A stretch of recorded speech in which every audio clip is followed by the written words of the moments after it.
All right, 1-1. Okay, now I think there's sound.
Hello, hello. Hello. How's it going? Good. How you doing? Good, good. I like your shirt. Oh, thank you. Blue is my favorite color. Yeah, me too. Blue and white. Kind of like looks like Blizzard Blue. Very nice. Happy Mother's Day. Happy Mother's Day. Maybe I should put it in the chat somewhere. Yeah, what are you doing for Mother's Day? I was able to surprise my wife. Oh, yeah. It's more like a wife's day, I guess. What did you do for your wife? Just got her some jewelry. Oh, cool. Let me try to adjust the video here. 1 second. Oh, yeah, you told me. It came while we were on the lesson. Yeah, yeah, you're right. Yeah. Let's see if I can do it. Uh, on the bad news side, we Dogecoin is plunging. Oh, no. Yeah. I can see your disappointment. No one saw that coming. Well, it's strange. I don't understand why. I was actually watching SNL yesterday, where Elon was uh, was showing, and he was actually pretty supportive. So I don't know why. Every time there's like a big event for Dogecoin, it's for some reason it plunges instead of going up. So Yeah, my roommate's boyfriend, he has some Dogecoin, and so they watched SNL live. He had the phone in his hand. He was watching the price as he talked. mm, Thought it was going to fire up. He was going to sell it. But, no. yeah, it was 73 cents yesterday, maybe 2 days ago, and then now I don't even want to look. Probably even under 50. Oh, I think that's where he bought it at 50. Yeah. So you liquidated everything that you had, or do you still in something? I still have Litecoin, I think. Oh, Litecoin. Okay. I don't know. I should look. I haven't looked at it in a while. Let's see what it is. Got it. Litecoin. So Litecoin is from the Bitcoin family. What's that? Litecoin is part of the Bitcoin family. I don't know. I bought Litecoin, Ethereum, and Bitcoin once upon a time. So I know that Ether actually is going up. Ether is doing pretty well, almost 4 grand. Last time I checked. I think I'm up.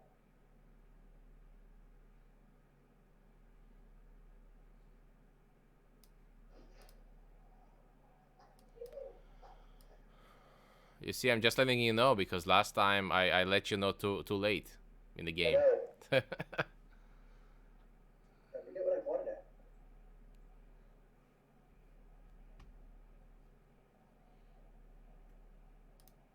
Oh, I'm up $85. Oh, okay. That's It was really down. that's dinner after taxes. Oh, that's right. It was up to 7 grand once. That's hilarious. Wow. That's why I probably should have sold it. Huh? Yeah, I don't know. Like, it sounds seems to me that Bitcoin is kind of down lately. Yeah, and on December, the end of the year, December 30th, it was 7 grand. I probably should have sold it then. I would have turned my 1,000 into 7,000. Yeah, this is the way. This is the way. And I doubled my money on my Bitcoin and my Ethereum. Yeah, So, you know, I'm happy. but we'll see. It kept going up, but whatever, it's fine. Okay, let's discuss some chess news. I've got some interesting articles to discuss today. We will start with some uh, people who contribute a lot to our country. So these infantry marines playing chess, and they are basically saying that it improves their military skills and also passing of the time. Um, it's kind of like a fight club, except it's mental, not physical. And the Marines cannot stop talking about this. All right. So yeah, I guess they. I like how they make pieces out of bullets, bullet shells. That's pretty cool. Yeah, bullet shells and rocks, I guess. That looks like rocks or ponds. Bullet casings, earplugs and rocks. Earplugs. Nice. Interesting. Okay, I wish I would know that. I mean, I did not have a chess set like this when I was in the military. Oh, you can probably play in your head by the time you're in the military, right? Yeah. Well, it's like for the other Or for everybody guy. else. Yeah, exactly. So interesting stuff.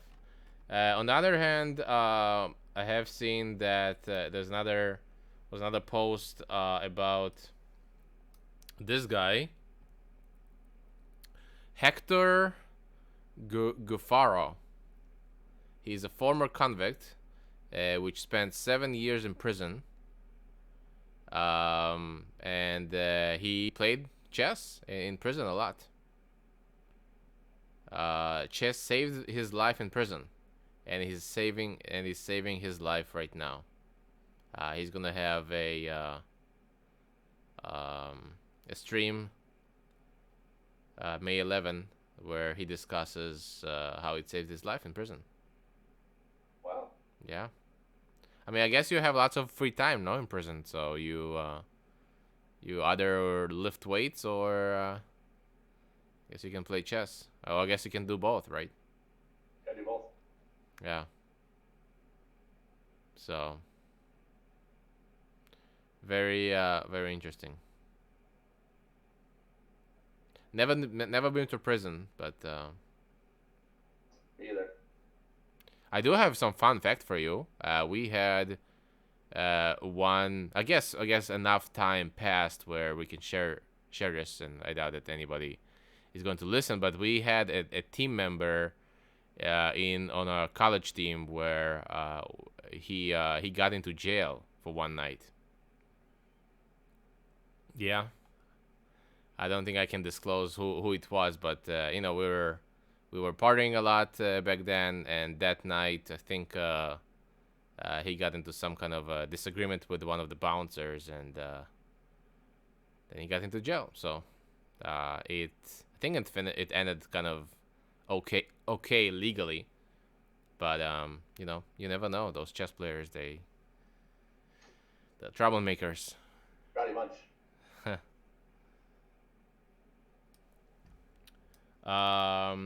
Let's see. I have some news about gaming. Let's see this. I don't know this game, but apparently there is a game called Valheim Mod, and part of the game is that it involves playing chess. So how it works is It's like one of these multiplayer worlds, like I guess World of Warcraft or something like that. And oh, it's the Vikings Gambit. So once you meet somebody, you can basically challenge. Oops.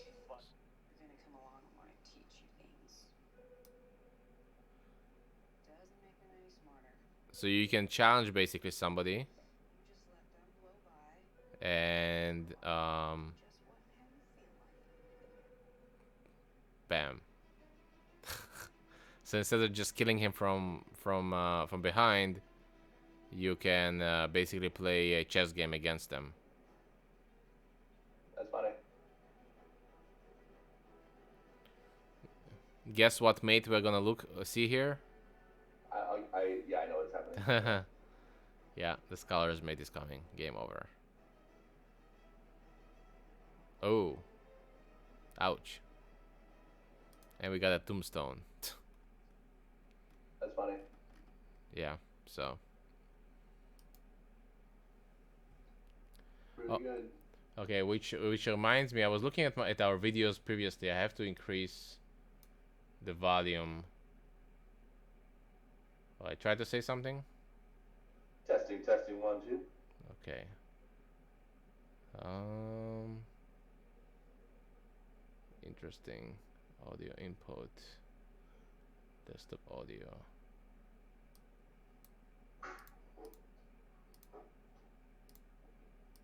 We will see. Because I think that my sound sounds okay, but um, yours is sometimes low. It's something on my end. Okay, I think there was one more thing I wanted to discuss. How about you? Any news? No, same old stuff. Same old. Okay.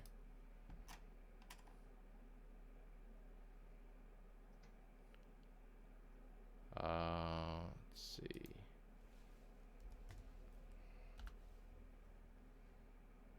Oh yeah, there was a big article. So let me share this. So there is another prodigy growing up. This is an article which is coming from Chess Base. This guy, I should probably say kid. He is only 10 years old, and his name is Mishra. Abhinmanu Mishra. He lives in New Jersey, USA. He is already an international chess master. Pretty impressive. So they kind of. How old is he? He is only 10 years old. Here you can see on this. I mean, obviously. So now basically he's trying to break the world record for becoming the youngest chess grandmaster. And here in this table you can see all these records that were beaten. You got years, months, and days. So now it's down to even days. As you can see, like Sergei Karyakin did it in 12 years and 7 months, and so like the set number 2 is 7 months and 17 days. Magnus Carlsen is kind of behind right now. He did it at 13. But yeah, so he needs to try to beat Sergei Karyakin's 12 years and 7 months. So let's see. They kind of show his photo here from one of the tournaments. One of these faces that you don't want to meet at the chessboard. Nope. Very concentrated. I was trying to see who his coach is, but I didn't see in this article. But he just got the last IM norm, and they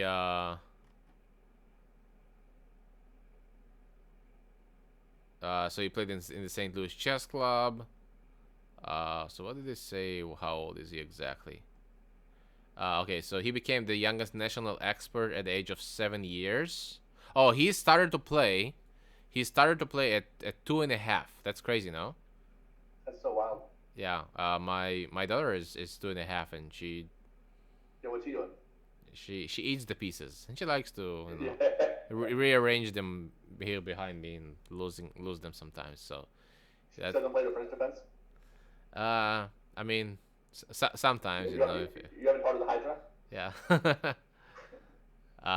So National Master at 7. Um, 9 years and 2 months is a National Master. And then when did he become the IM? Okay, so I am at age of 10 years and 9 months. Okay, so he is basically 10 years and 9 months. So he is he has a year and 10 months to get all his Grandmaster titles. That's like impossible, right? So depends how much you play, and it's the pandemic, so you would expect to to have it more difficult, right, for him to get those. Yeah. So here we see 3 positions. We can do it as a task today. Um, he plays against very strong players. So Belos, I think he's a grandmaster. Projaka, he's a grandmaster. Craig Hilby, he's an international master. Let me make it bigger. Let's see. Um, in the position on the left, in Abhimao versus Belos, White's next move is typical idea in the Benko. So this is coming from the Benko Gambit, where White sacks a pawn. I'm sorry, Black sacks a pawn, and then he gets some kind of attack on the king. It was impressive that Abhinado knew it. White to play and fight for an opening advantage. I quickly looked at this position when I was looking at it, so I had an idea, but I did not find right away the right move. Would you like to try here? So White to move. Black's last move was Queen to A5. Black is actually Black right now is 2 pawns down, but obviously A6 is gonna fall. And Queen A5, obviously he is pinning the knight on C3, and we are trying to. Black wants to take on E4 as well, and on the A6. So how would you play here with White?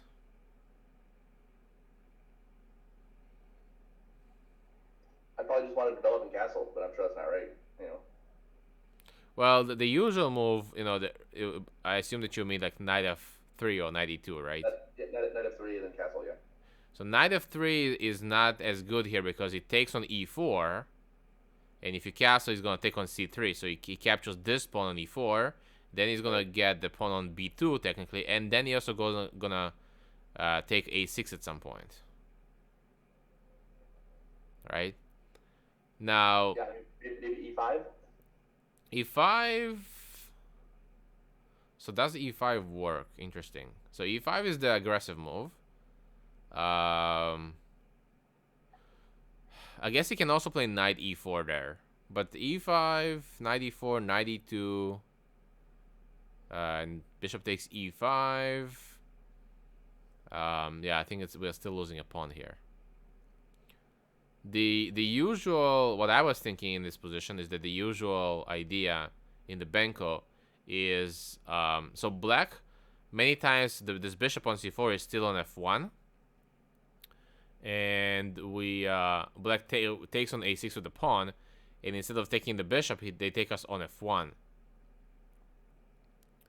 and so we take with the king on f1. So actually, in many many of these positions, the king ends up on f1. We play pawn g3, and then king goes to g2. So I was thinking maybe it's king f1 because it prevents knight takes e4.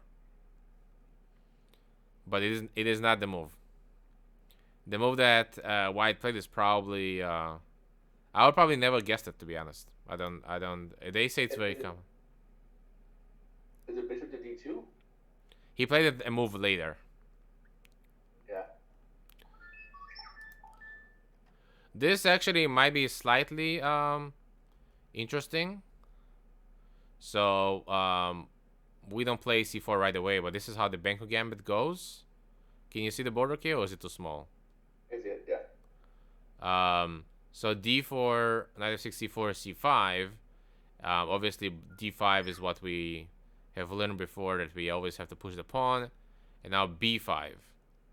And I mean, it used to be that black could get a good compensation, but not anymore. So white obviously takes the pawn. We have to take it. Black plays a6. We take another pawn. So in this position, g6, knight c3, bishop g7, e4, castle. Okay, so here's what I meant by the more common idea.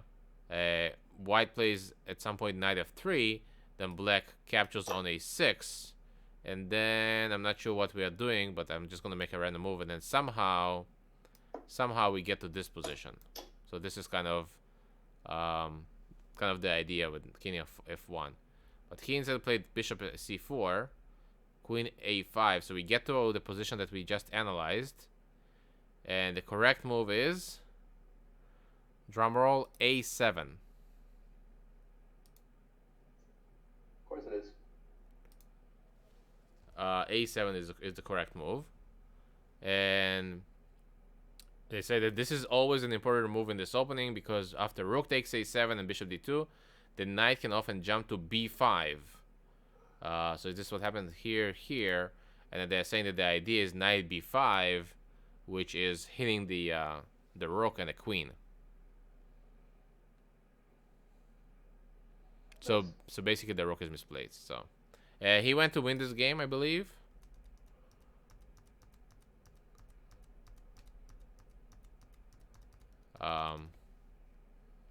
Yeah, actually he won in 19 moves. Pretty impressive.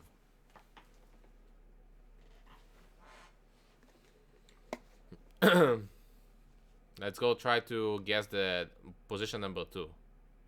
So why just play knight d4? He obviously is intending to take on c6, and they say that white is attacking the c6. Well, how did he solve this issue? His issues tactically. Hint: it's a subtle little move.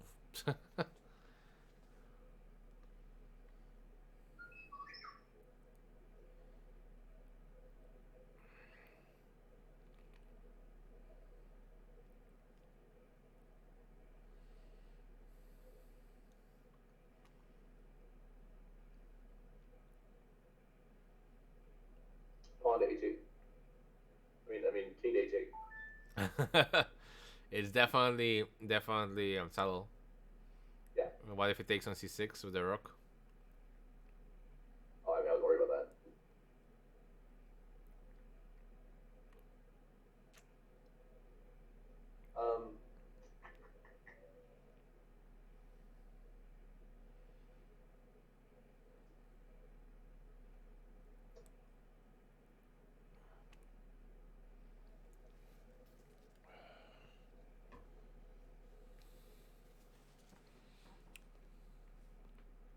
Just move the pawn up one?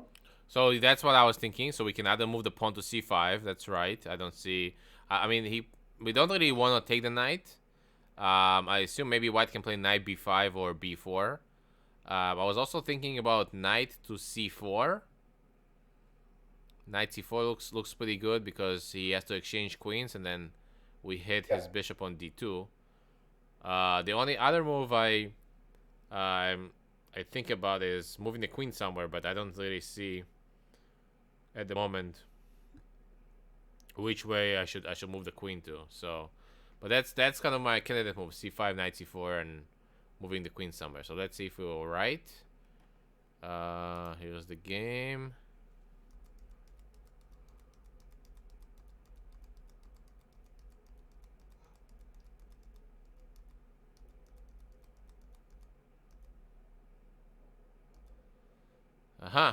Queen d7. c5 is bad because of knight b5. Queen d7 takes, and queen takes c5. Okay, so we're just losing a pawn, and I guess we're just a pawn down. Knight c4. I guess you can take.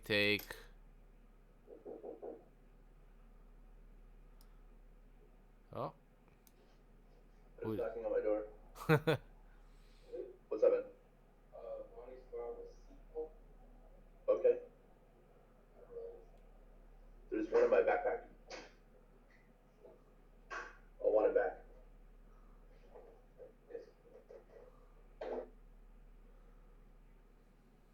And let's open the backpack. It's the black. Here, look at it.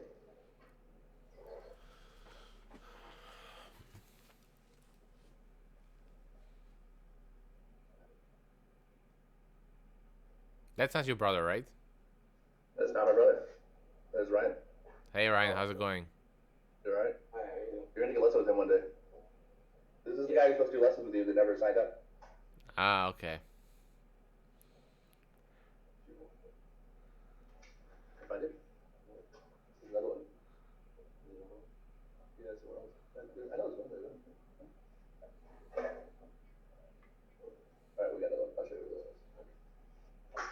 this is. Was he looking for a condom or something else? You know, it's okay.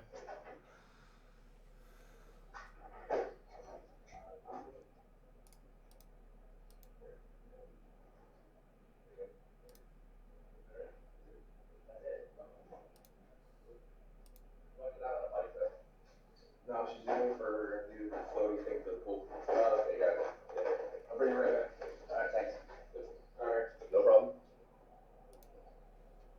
Alrighty. So I think that this doesn't work because knight takes, and then there's a check here, and he takes the bishop. So again, we have a pawn down. So the correct move was queen d7. Just get out of the way. Yeah, just to get out of the way, resorting to tactical means to solve through positional issues. The threat now is knight c4. So if I take on c6, I guess either with the knight or with the bishop or with the rook, then black will follow with knight c4, and there will be trouble. Yeah.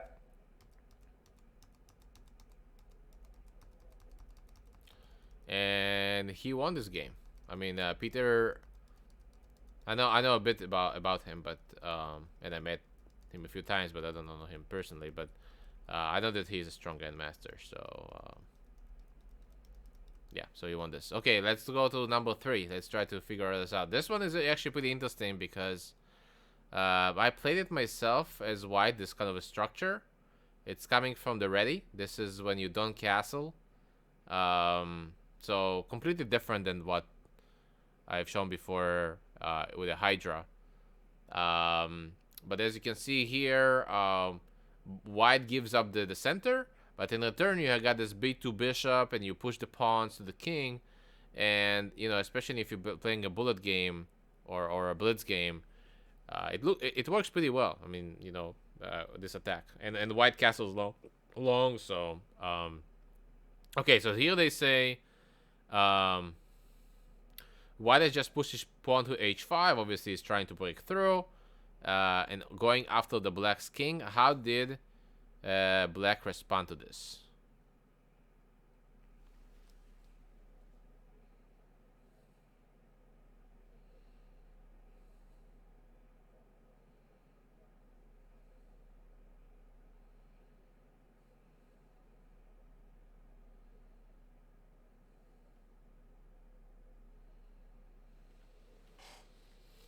I'm guessing he didn't offer a draw. Well, he needs the norms. He needs the games. You know, he's playing for a norm, Yeah. so I'm kidding. Yeah. it's like the world championship. You gotta win.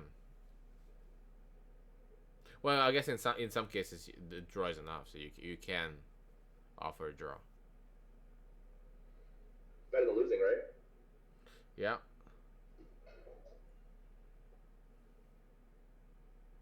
Some games are so exciting that losing is sometimes better than just a draw, a boring draw.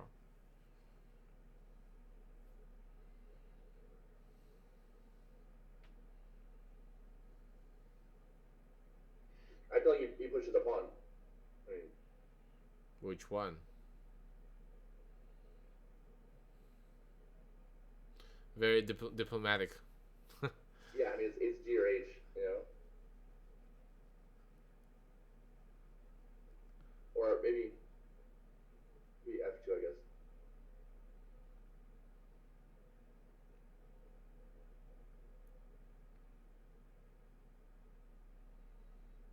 I like F better. F6 or F5? Five. 5. Okay. I like Or no, F5. I can't see the numbers, so I'm just guessing.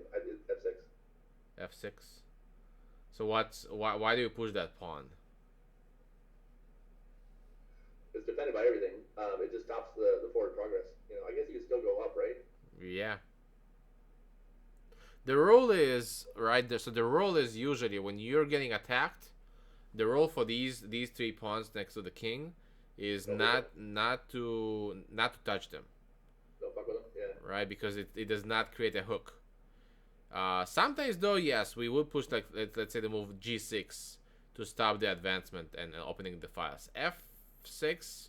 Personally, I don't like F6 or F5 because really it helps white to open up the G file. It might be correct Yeah. because on the other hand, it brings the queen to defend the king side, but I personally don't really like the fact that we are opening the file. Okay, so uh, if if pushing one of these pawns is incorrect, okay, and we are just kind of sitting tight right now because if white pushes h6, I can close with g6. If he pushes g6, which is probably what he's intending to do, we can take with the f pawn, he takes with the h pawn, and then I can play h6. So our goal as black is to seal this position, right? Does it make sense? Yeah. I'll show you now on the chessboard. So if we do not move any of these pawns, so we are fine as of right now, and we have to stay cold-blooded and get through this, not to do anything here. I'm thinking E5 actually. E5, you mean E4? Yeah, I can't again. I can't see it. Attacking Yeah, this, yeah, E4. So I think that it is the right moment for black to counterattack. And then look at the white king, right? So he's in the center. So either E4, I agree with you there, but then knight jumps to but the next knight, but I think more importantly, it blocks the queen. You know. it does block, but yeah, blocks the queen, but opens up the bishop. So, Right. and after E4, he has knight D4 and then knight F5. He can jump to D4 and then knight F5, maybe a fork. I don't know. The other thing is, I really, really want to open up the E file. I mean, this is my dream. I want to open up, see no pawns here, no bishop, and I want to check his king because that's where I'm gonna start getting my counterattack, right? Right. So how do I open this file? You're thinking D4. Yeah, I was thinking of D4. He takes, and he takes with the knight. I don't know exactly what's my follow-up. Maybe C5, maybe something else. But in this case, maybe maybe it's both. Maybe D4. He takes with the pawn, and then I play E4. Or no, but then he can take with the queen. So that's kind of my thought process. I gotta do something here to counterattack. Okay, so now let's see if a 10-year-old boy is better than both of us. Probably. Yeah, I would assume so. Yeah. Yeah. Can I make it? Let me see if I can make it bigger. Here we go. Oh, white started with E3 first move. I don't even think that have we ever covered this move? What was that? Maybe in your list of weird openings, you know. Yeah, E3, interesting. D5, C4, C6, knight f3, knight f6, B3, E6, bishop B2. Yeah, so this is the structure of the ready.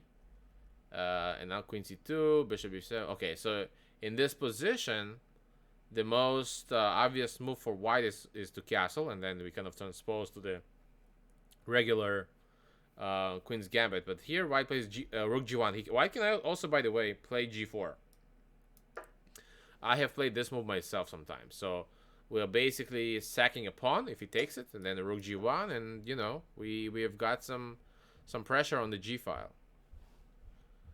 Um, so Do these GMs ever like not throw these games, but play dubious openings to help these kids get their GM norms? uh, I doubt that. Yeah, I would think so too. But okay, here we are. I mean, is this dubious? It is risky. If you ask the engine, it probably is gonna say that Rook G1 is a mistake. But you know, against a little kid, you would think, hey, you know, I can sack something and then or blunder something, and I'll still be fine, right? So he's Yeah, but he's definitely he's a 2300 rated international master. right. So I don't know. Would you play it against Magnus Carlsen? Probably not, but maybe you will. So it does make the game more interesting. Yeah, Um, so maybe you're right about this. I don't know. It's like if White just play if White plays let's say it's the last game and you know that you're just so 10 year I mean, Craig is probably also at this thing to get his GM norm, right? no well that's a good question. I don't know. He's an IM. He's an IM. I don't know if it was an IM norm or GM Invitational. It's the Charlotte Springs GM Invitational. Well, then you're right because maybe they both needed the GM norm. Yeah, in that case, he's not doing shit. Like, yeah, he's not helping anybody. And then in this case, I think that Craig would play something more risky because he needs the win. Right. So this definitely more risky than just playing your vanilla And then I shot. remember what you told me. You know, the GMs here are invited here to play against these kids to try and get their GM norms, right? Mm-hmm. Yeah. Yeah, that's right. They get paid. So like They get paid to come play. yeah, Peter would come and play and be paid for this because otherwise why would he play? Right. Uh, And hopefully they lose. yeah. So knight a6, g4, e5. So white attacks on the flank, so blue attack in the center, so that makes a lot of sense. G5, knight d7, a3. This is to stop knight b4. Let's see if I can make arrows here. I don't know how to make arrows in this system. Knight c7, h4, queen e7, h5. And now the move is f5. Thank God I knew it. you saved our honor, Eric. I'm a genius. Again, personally, I don't really like this, but takes. I guess the other factor I forgot is that black gets the F file in the turn, right? So he also gets a counterattack here. I'm not gonna say that's what I was thinking, but here we are. Yeah, no, that's exactly what you said. So why F5 and not F6? Because after F6, I guess I don't have to take you. Also, I can play H6, and now I think it becomes really messy. Let's say if you take me, I take, rook takes, we'll lose the queen, something like this. Okay. I guess if you don't take me on F6, I can go to F4, right? Yeah. So if you don't take me, then here these two pawns against these two pawns, this is the perfect setup for sealing the position, because if I push this one, you push this one, and if I push this, if we push this one, I push this one. So really, white has to take the F pawn. I mean, otherwise he has no future on that flank, and if he has no future on this flank, black is gonna kill him, destroy him in the middle or this side. One of the annoying parts in this opening, which I remember, if you look at the queen and the bishop, how they are positioned, they are aligned against this pawn on a3, and this creates a big issue for white, because white cannot castle long. If you castle long, then I'm gonna lose this pawn, and then I'm gonna enter into his castle. So this is a big so the move the black played knight a6 in the beginning, provoking a3. This is a really smarter idea. So here's how the game continued. White still had some attack here, but after this, there's no attack here anymore.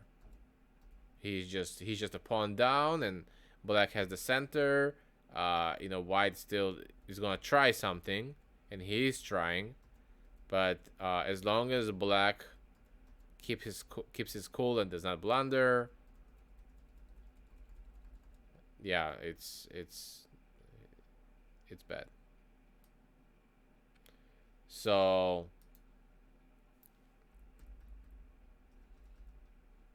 f5, good move. Thank you. I wonder how could white improve this. Um, how could he improve this game?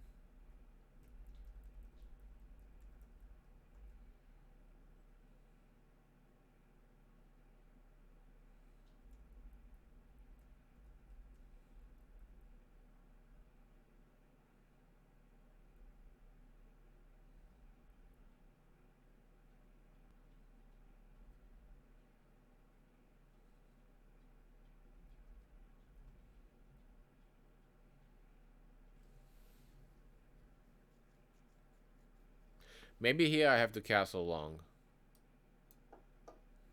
without playing a3. So I allow this move, but then my queen can go here, so I don't feel terrible, and then I can always kick out the knight with a3 later. But at least in this case, I'm already castled, so I will try to maintain the c file closed. Um, and I'm In the other all position, with the knight on, I'm sorry, with the bishop on d6 and the queen on e7 and the pawn on a3, right? yeah. Why not b4? Yeah, I can play before. Let's do it this way.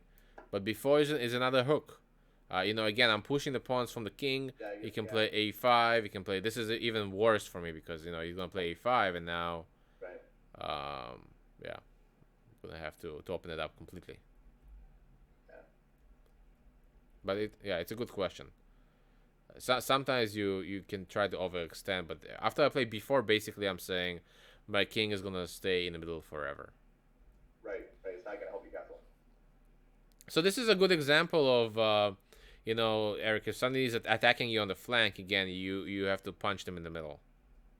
Yeah, So I don't know how it works in real life when you're, in a fighting somebody in behind a bar or something. If he punches you in well, the ribs, then when I you get in a punch. bar fight, I try to use a lot of footwork. That's just me, though. Yeah, I'm sure you have like a taser in the backpack or something. Yeah, exactly. We need to ask Hikaru and Eric Hansen. Yeah.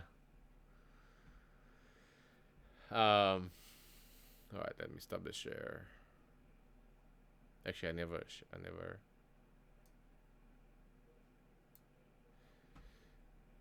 Okay, so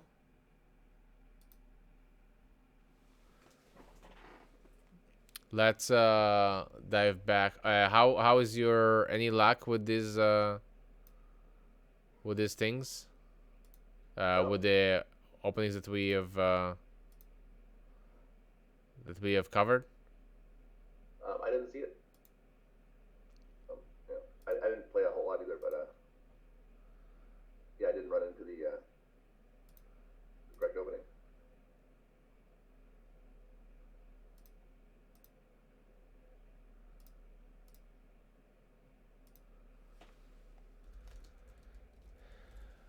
What I meant is I meant the Marshall's Gambit. Any That's what I mean. I didn't run into his white. I didn't see it as white. Oh, okay. Nobody played against you the Roy Lopez. Spanish. No, Okay. no Roy Lopez's.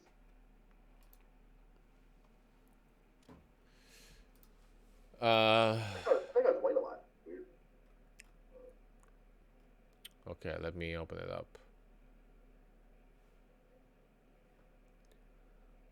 Ba, ba, ba, ba, ba.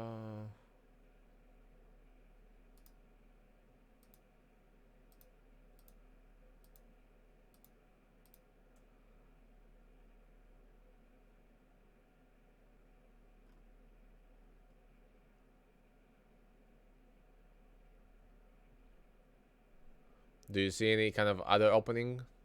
that people play more. Oh, I'm sure. Yeah.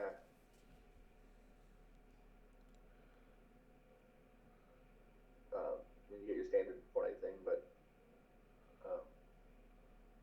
it's like there's some London out there, like a decent amount of London people. Yeah, people love the London. Here we go.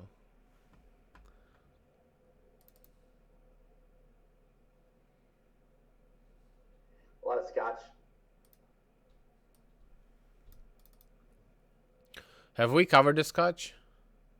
I think we touched base on it. Okay. I used to play the Scotch. Yeah, you see, so you should know it from the other side. Yeah. I mean, I didn't play it well, but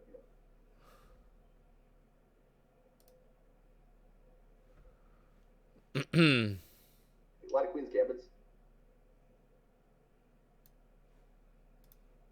Here we go. Okay, so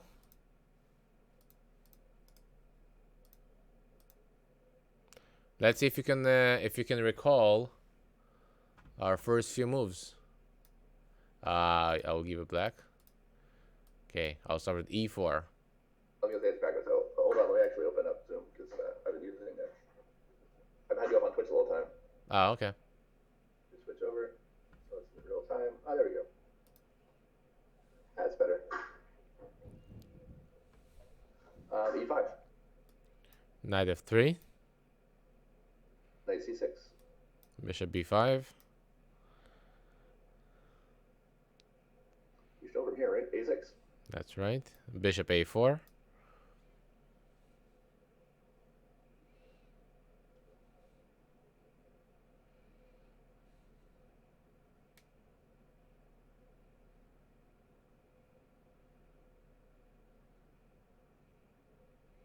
Knight F6.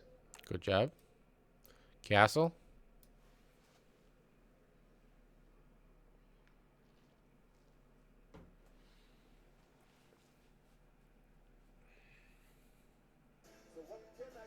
Okay, we got a new follow.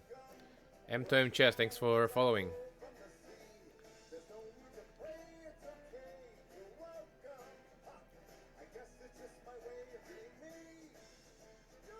Like something happens before B5.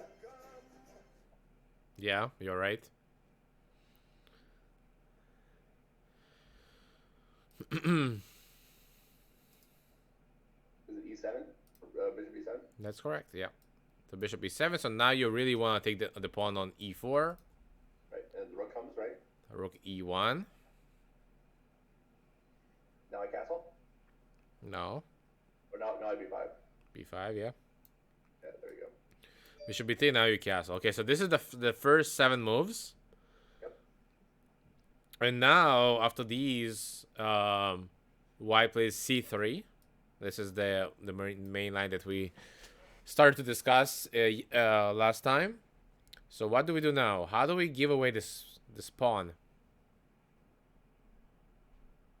How do we give away the pawn, you said? Yeah.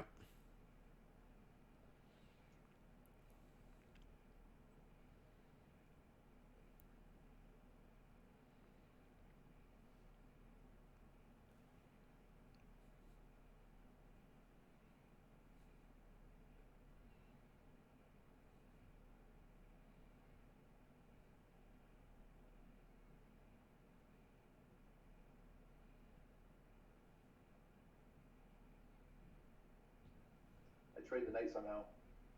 Yes.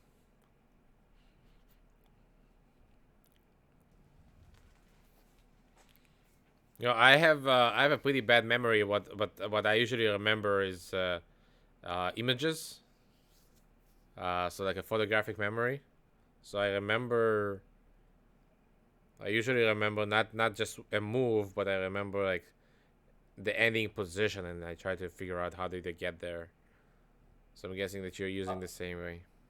But as we've talked about, I have no mind's eye, so it's not gonna work. Oh yeah. Yeah. You got lots of sticky notes on your desktop? Yeah, I don't visualize very well.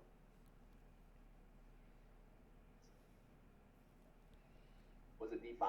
That's right. Good job. So the usual move is d6. So d5 is where we actually get into the Marshall's Gambit. White usually has to take.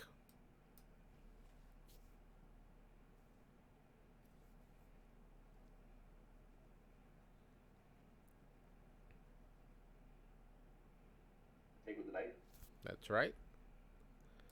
Knight takes e5. Take with the knight. That's correct. Rook takes.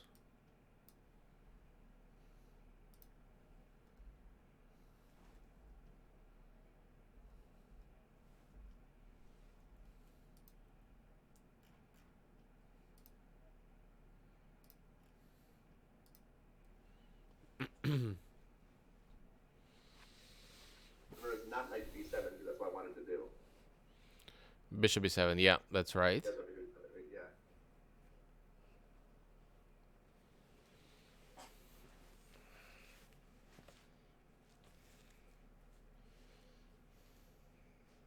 Because I like having that long diagonal. It feels correct, you know.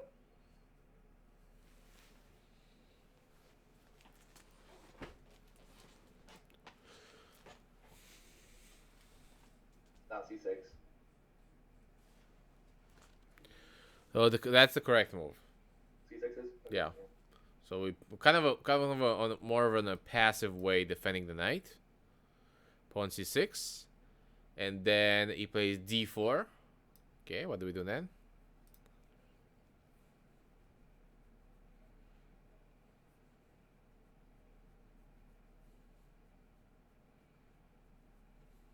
No, I'm just guessing. I have no idea.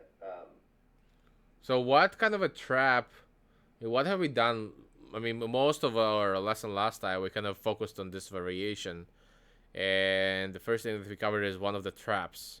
You also showed me one of your games there before. Yeah, G4 and Yeah, so if you remember, it was next to the king, lots of sacrificing, right? So how do we do it? How do we get there? I bring the bishop to d6. Right.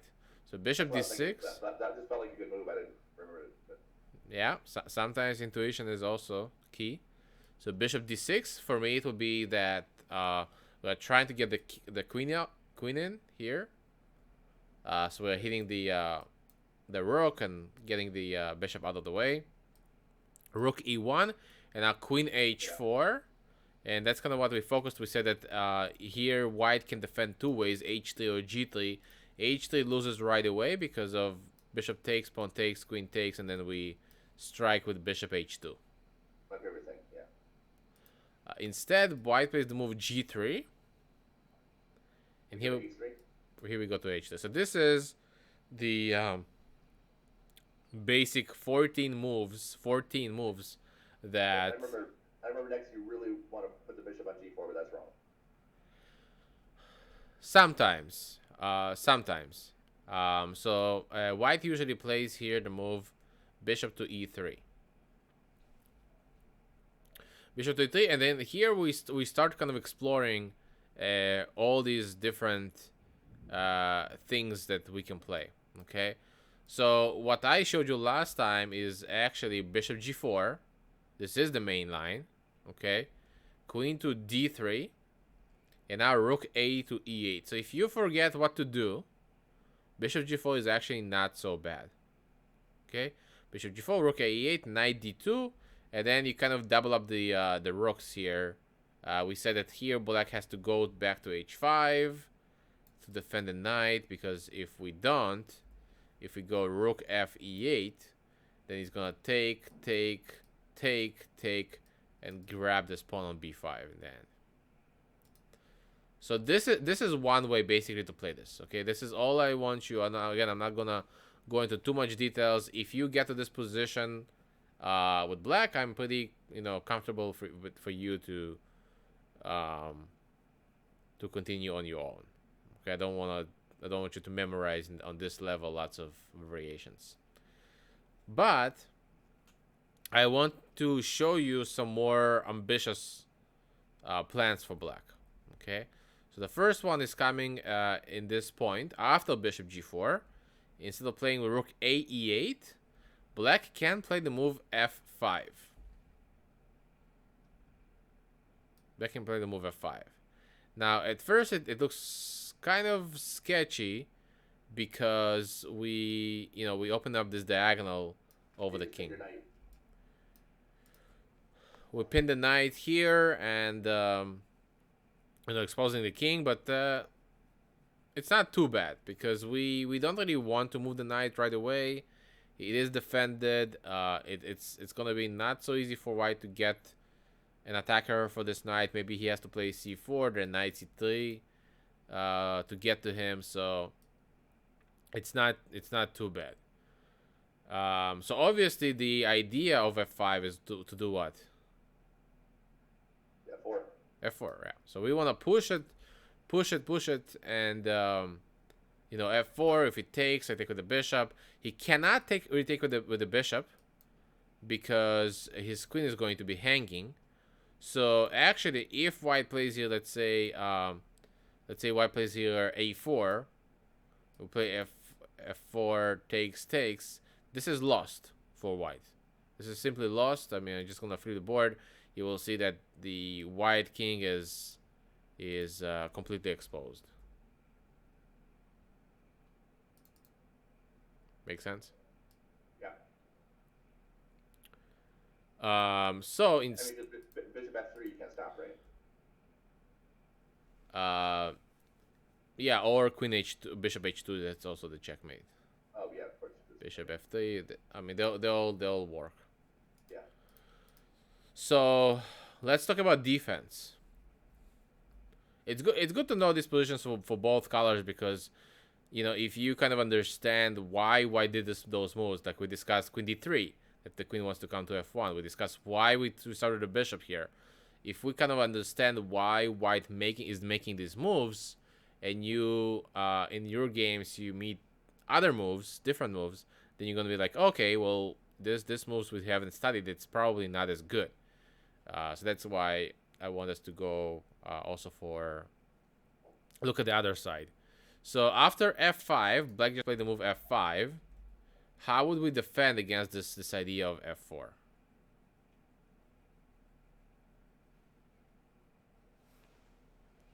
I play it first. Yeah, that's right. Take away that square away from him. So white plays f4 himself. All right. So now back to black.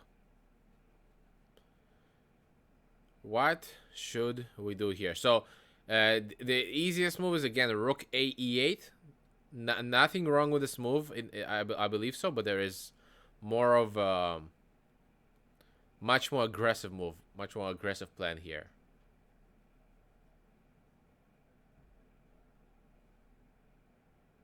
I'm guessing it's not bishop f3. So why does bishop f3 does not work? We discussed it last time. How does white prevent this checkmate? I mean, you can go rook to e2. No, you can't. You can go queen to d2. There's a better move. Queen to f1. Oh, that's right. Always look for this move that white can play. That's the reason why I played queen d3. Is always want to play this move. And sometimes it's worse than other times. Like for example, this time is hitting both of our pieces, so we have to make sure that we don't exchange them, obviously, because we're pawn down. So that's why.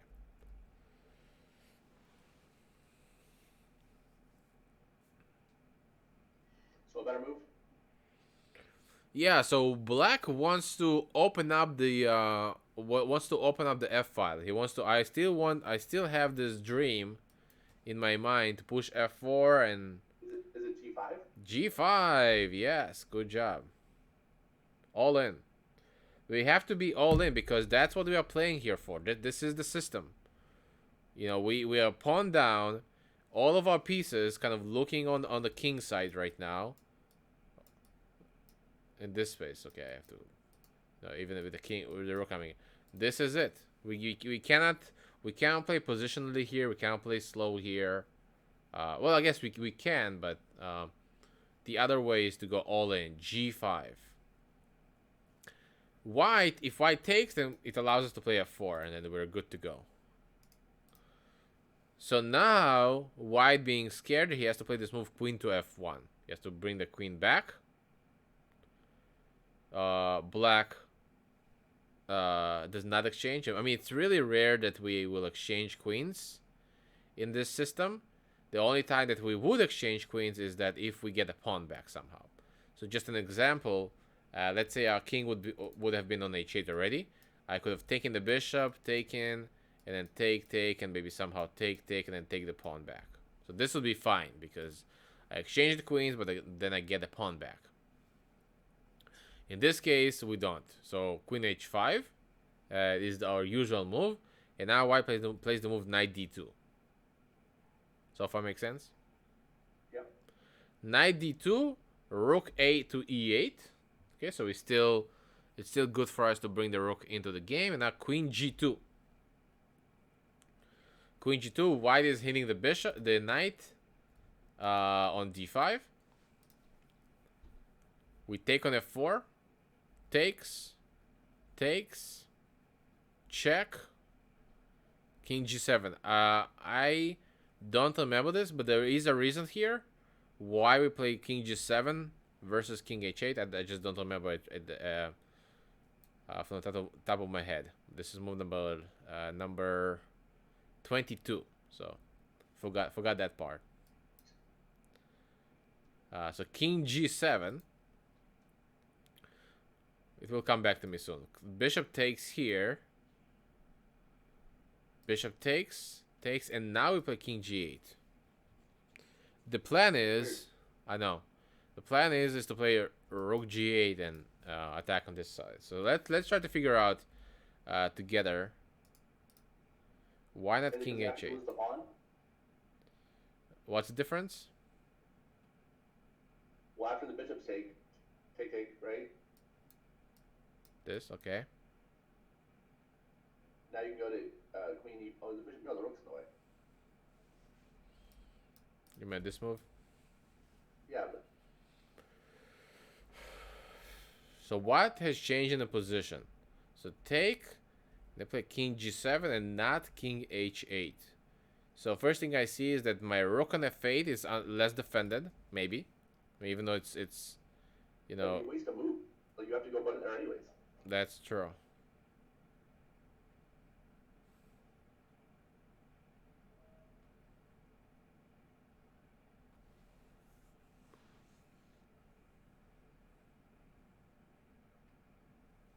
Okay, I think I know. All right, what is it? I want you to find. I already gave you the hint. So the rook on f8 is less defended. Yeah, so you take with the bishop, right? Okay.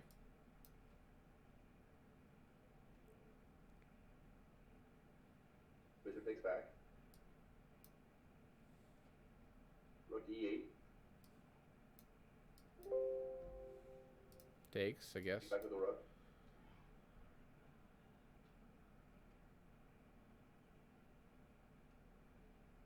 No, I think you have to take the bishop back. You can't take the bishop back. Yeah.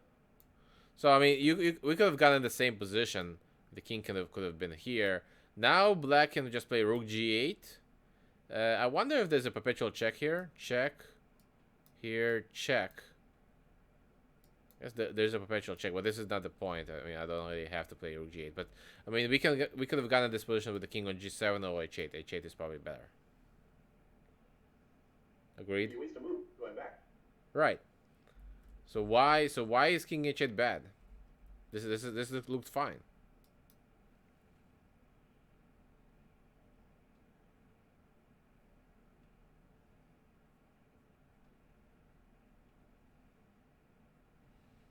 So is there any other candidate move that you can think of for white in this position besides taking the pawn on f4?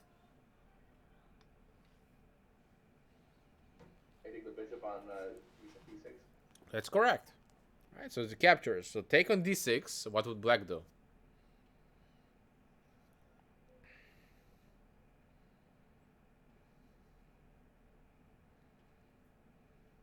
Take the bishop. With a pawn, right? Yep. Okay, so now what?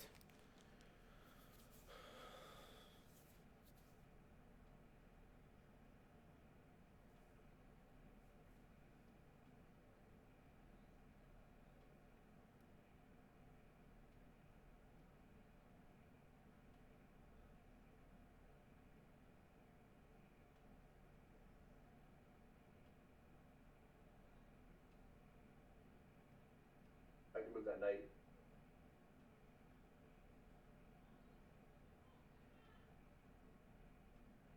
Right. You can, but then you're just a pawn down, right? I mean, there's really nothing going on here. We're almost there. Almost there. You just have to, get the pieces together and think about this thing that we just talked about, like how, what has just changed, and we already know that the I got it. I would take the pawn with the rook because you can't leave the rook hanging. exactly, yeah. So because I know that this rook is slightly more undefended, it's defended by this rook only. So that means that this rook, even though it looks like it's defending the e3 pawn, but it's overworked. So we can take this pawn on e3.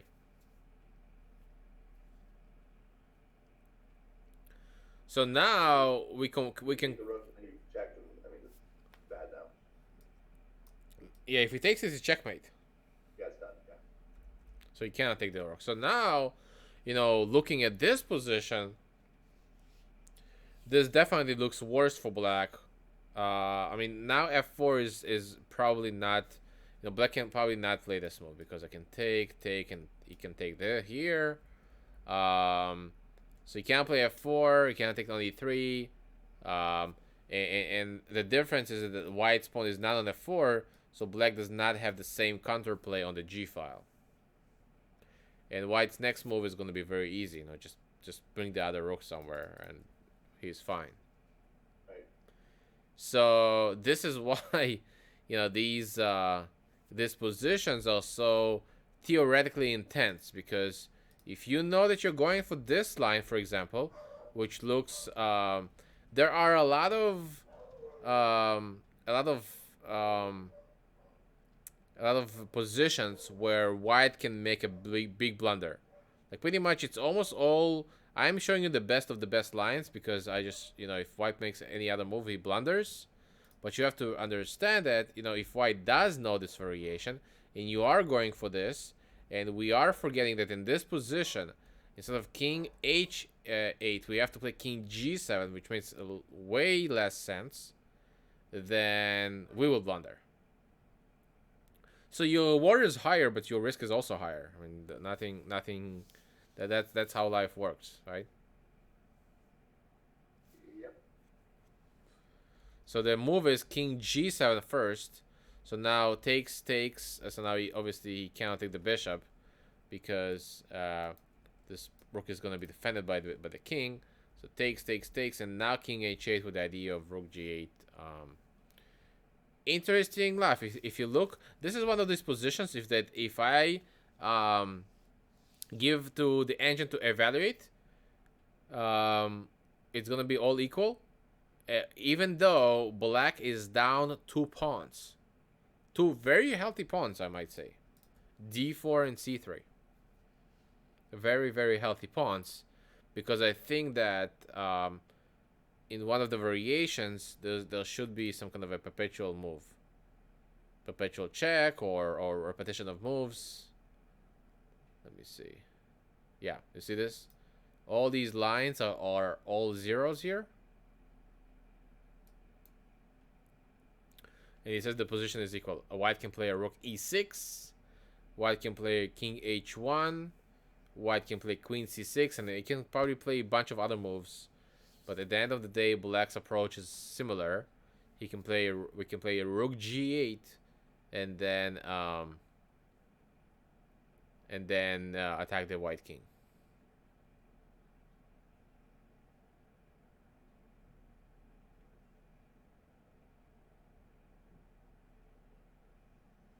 Any questions? No. Do you like it? Do you not like it? Any I like comments? it. Okay. I like it. Okay, so this is your option number 2, Eric. Okay, this idea with f5 here is your option number 2. Option number 1 was simply to play rook a For e8. E8, yeah. Okay, which is a little bit less aggressive, which allows white to untangle, but also less, I guess, less risk of remembering until move number 22. Okay, and now I'm gonna give you a secret variation. All right. I'll give you a secret variation which I don't know that many people have played before. Instead of playing bishop g4, instead of playing this move, we are playing a very subtle move, rook a7. One of these grandmaster moves that we just seen. Pawn a7, rook a7. Well, I mean, H5 would be the grandmaster move, but yeah. That's true. That is true. Any idea what? Any idea why do we play this move? I'm guessing you want to go to E7, then get E8 and stack the rooks. Right. So, the idea is that I still want to double up my rooks, create a battery on the E file, or maybe on the F file. Who knows? And the other thing is that the bishop on this diagonal is fine, because if I play bishop g4, we actually help him to bring the queen to f1. So he actually needs to spend a tempo here. If he wants to get to f1, he's going to have to play queen d3 anyway. So, why do I have to bring the bishop to g4 now? The bishop here is actually fine. Now, how is white going to play? I mean, who knows? There's a bunch of moves that white can implement, which I don't know which one he's going to choose. But just to show you, if queen d3, then rook e7, knight d2, rook e8, and takes knight f1. Again, I will play bishop g4 with the idea of bishop f3 and checkmate. So he has to go back, and now f5. You can get to one of these positions, and then that's winning. I think so.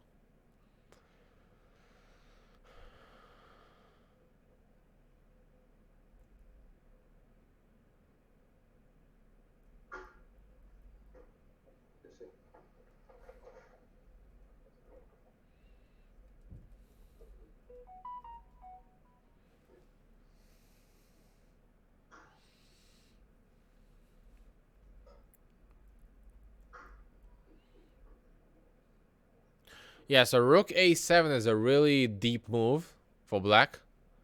Really positional move. I think that most of the people who played against it played bishop takes d5, takes, and now queen f3. White is hitting this pawn on d5, but we still play rook e7.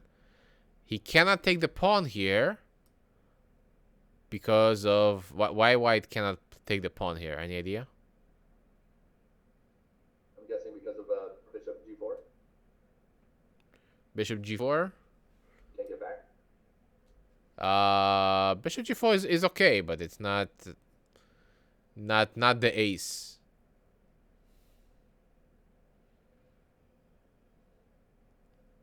You know the move because you already told us the idea before, so you know exactly the move. You just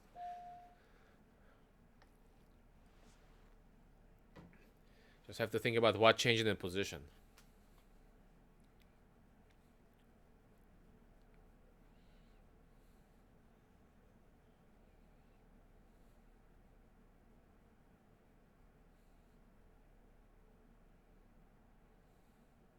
Oh, it's b7. Yeah, so hit the queen and then also hit this Yeah. this target. So this is a line on this diagonal So bishop b7 picks Yes, up guys. picks up both of these squares. You go to sack the queen. Yeah, he has to take the queen and easy win. Okay. So obviously they don't really take this pawn. They just play knight d2 later. We double up the rooks again. a4, for example, b4, and then black does put the bishop here, but in this case they have d5. There is a lengthy variation here which I don't really wanna go into. Let's see. Let's see how far. This is move number. I don't even know. Queen f3. Let's see what number of move it is. Queen f5. 28. Okay, just 28 moves. 20 moves. There we go. Yeah. But you know, for something like Magnus Carlsen, this is like peanuts to remember all these.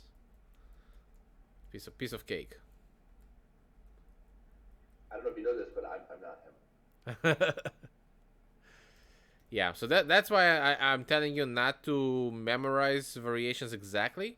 That's why I'm kind of giving you more of ideas. To memorize ideas. Okay, now you will need to memorize the first, if it happens, the first 14 moves. Okay, up to Queen H3. That's important. But the ideas that we kind of mentioned here, Bishop G4, F5, Rook E8, Rook A7, and doubling up the rooks this way. These are in general your arsenal to attack here. All right. Any questions? No questions. Okay. Okay, so now we go back. So this was the main line, and now we're gonna look at some sidelines and see what surprises White can do against us. So let's go here. What I'm going to do, I'm going to use the database because again, I analyzed a lot of different moves, and I simply want to minimize the amount of things that we have to cover. So I'm going to just cover the top 2 or 3 moves for White. So let me go here. Bishop d6. Okay, so it looks like that besides Rook e1, White is also playing the move Rook e2.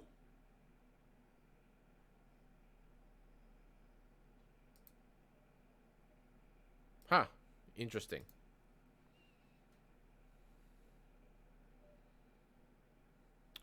So I will. It's a difficult question.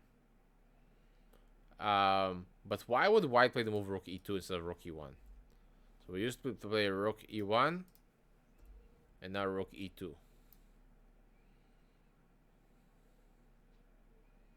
I'm sure so you can get behind the rook. Okay, yeah, so that can be one idea. So, you know, bring the rook here behind, or the queen, and then double up on the e file. You're protecting that f pawn. Protecting the f pawn. So black usually, so there's one more, and I'll just show you kind of with the moves. Black still plays Queen h4, g3, Queen h3, and now White has a different move here.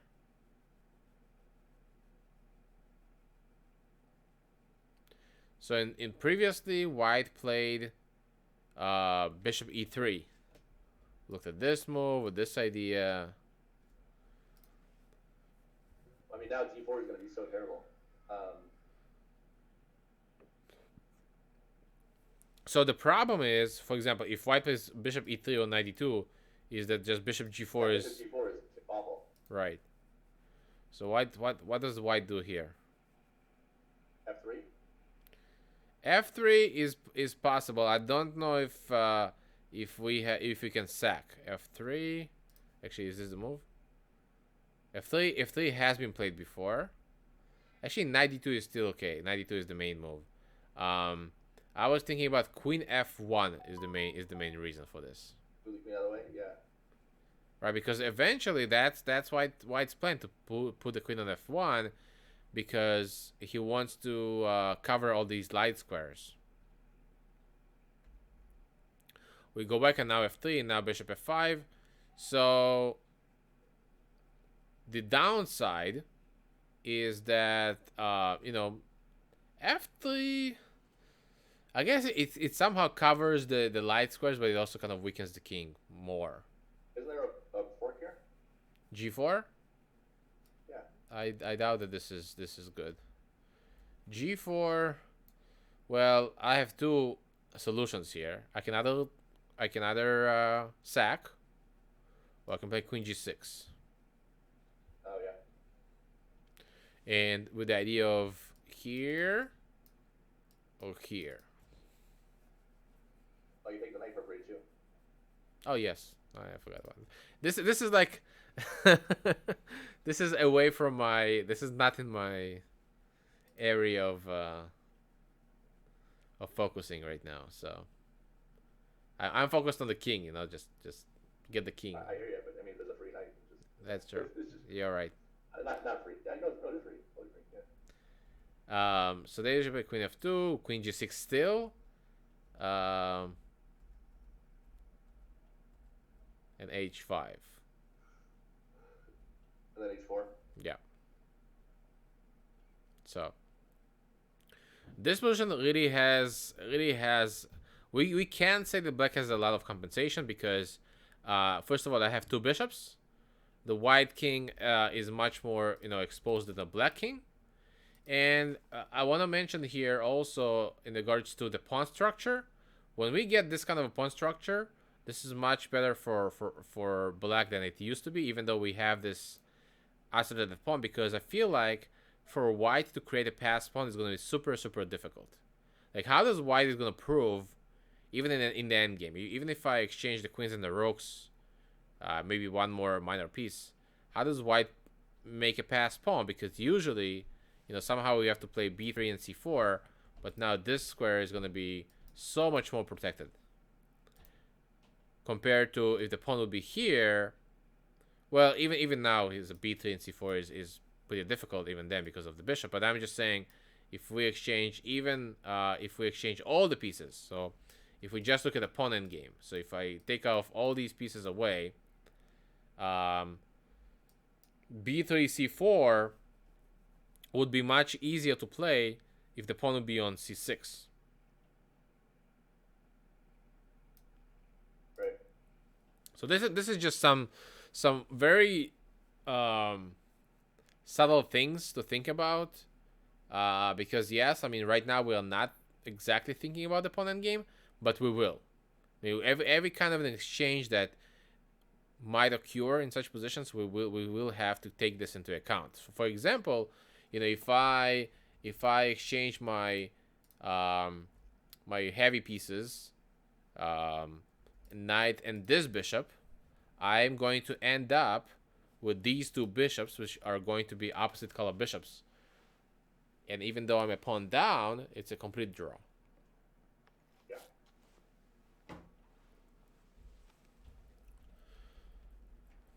So anyway, just showing this idea of rook to e2. Let me show you one more crazy variation that white can do here.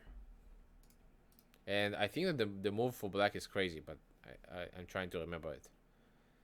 Rook h... Was it rook h5? I think it was... Okay, white actually can play the move rook h5.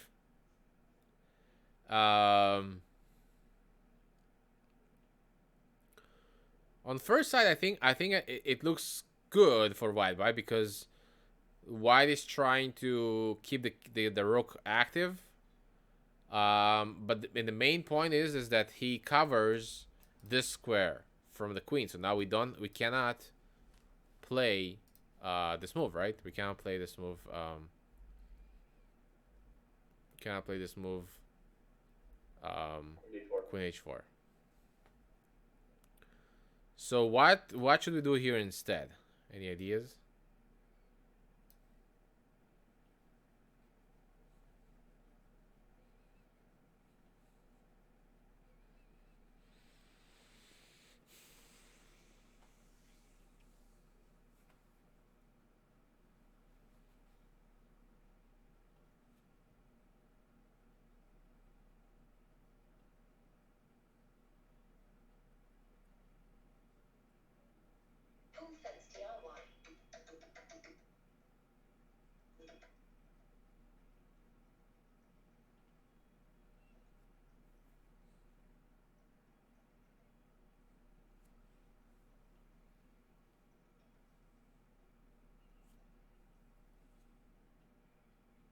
want to. I'll do like three different things. He wants to put my bishop on f4. Okay. And then get the knight there. Trade knight, right? Uh-huh. But that doesn't do anything for me. Okay.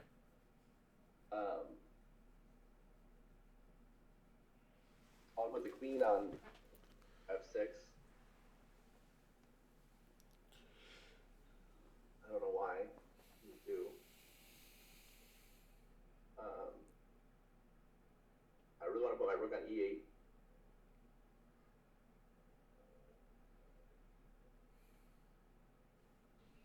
Okay, so you got three options. Which one would you choose? Rook e8. So it's almost correct, and I agree with you in regards to bishop f4 because it's going to be a bunch of exchanges. Queen f6, we are going to lose the pawn here. Maybe I'm not sure if it's if this is the right idea. And black plays rook 8, but first we include this move I g6. thought about this, but it seems like it seems useless. Well, no, because it not only useless, it invites bishop to h6. Bishop h6, we can take the rook. I mean later. Well, the problem is that he doesn't really have good spots. He actually has to go to h6 himself. Oh, okay. And then rook e8. And I want you to find another move here. He plays g3. Okay, here I want you to find the black's best move.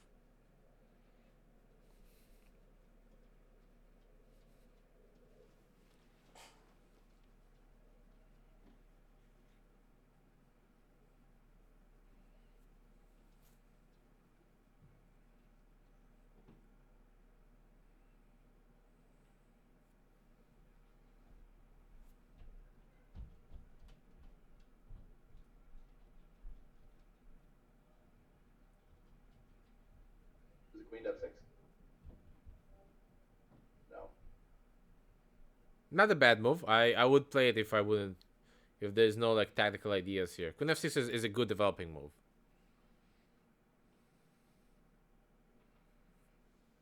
I don't sack the bishop on g3, do I? So the move is bishop g4. I don't know if you meant bishop g3 or g4, but bishop g4 because here. It's not going to go up. Yeah, because what changing the position is that the rook now is on h6. He just, it's misplaced. So if he takes it, we check here, take this bishop. So we only exchange the bishop, but the problem is he has serious issues with how to develop these guys, and there are so many mating ideas here. Right. Right. So. And final move that I want to show you, because the move is so bizarre, is rook e4. If white plays, so we looked at rook e1 main move, rook e2, rook h5, and now rook e4. Rook e4 is a bizarre move. Black actually plays a bizarre move against this move. Actually, maybe it's not the what I was thinking about. There's one variation that against rook e4 actually the main move is bishop f5. Yeah, bishop f5, right? Yeah. What was I thinking about?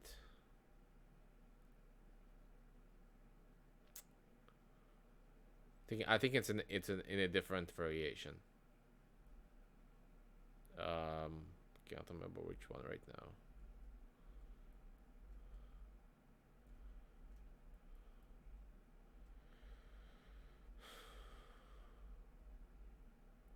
Yeah, this is pretty straightforward. Okay, so yeah, so these are his main options with the rook. Okay, any questions? Nope. So this was d4 was the most classical variation and the most played variation in the Marshall's Gambit. So if you're gonna be playing against people our age or people who are not current in their theory, which is fine. They're just gonna follow the classical game, so they have an encyclopedia book or something. This is what they're going to play. Or people who don't know theory, and they just play with common sense. D4 makes the most common sense. But next time we're gonna cover this move d3. Oops, d3, which looks a little bit odd, but there's a nice spice to this move because it protects the e4 square, and there's some other nuances. This is the more modern approach for white. But of course, black has its own variations you can play. This is what we're gonna cover next time. Any questions? No. Okay, so since you always can have this excuse of, nobody played it against me. If nobody has played it against you, you gotta play it at least once against the engine. There's some engines on chess.com, leeches. There are I was bots. gonna say, one of the things I like about the Chessable is it makes you do it over and over again. I was gonna get the Marshall's Gambit Chessable. I'm sure there's a Marshall's Gambit course in Chessable. Yeah, there should be. Yeah, I'll just do that. But they? I mean, you kind of repeat the moves, right? Yeah, you have. That's the whole thing. Is it makes you do it over and over again. Then in 4 hours, it reminds you to do it again. So you can repeat the moves, whatever we studied, because I can send you the variations. But my goal is that you actually play it. Yeah, against a person. Yeah, I get it. Yeah. So I think it's just more fun, to be honest. We play it. You're right. Yeah, I was just thinking worst case scenario. At least I'm drilling it. Yeah. Because I don't know, drilling is a little bit more dry, and you might forget it. You kind of you memorize moves, but you forget about the ideas. When you play against somebody, your mind goes to the same motions that I'm trying to do in our lessons. Right. So that's kind of the idea. So awesome. Well, who are we rating? What do we do? Are we rating some I didn't have the stream open. Let's look. should we raid I see Chess24, Anna, there's a few hot tub streams. Yeah, those are always good. I don't think Amaranth would really care about us. There's one called Chess Heroes that only has 28 people in it. Okay, let's do that. Let's do that one. We have 78 people. I think that might be a real number. Yeah. Chess Heroes. What was the game that I used to play? Age of Heroes? No, Heroes of Might and Magic. I think I remember that. One of my most favorite games. So, all right, raid has started. Say hello to Chess Heroes from Powerful Chess, and yeah, I hope that they have powerful chess heroes. All right, Eric, have a good rest of your Sunday, and I will see you on Tuesday. See you then. Bye, y'all. Bye bye.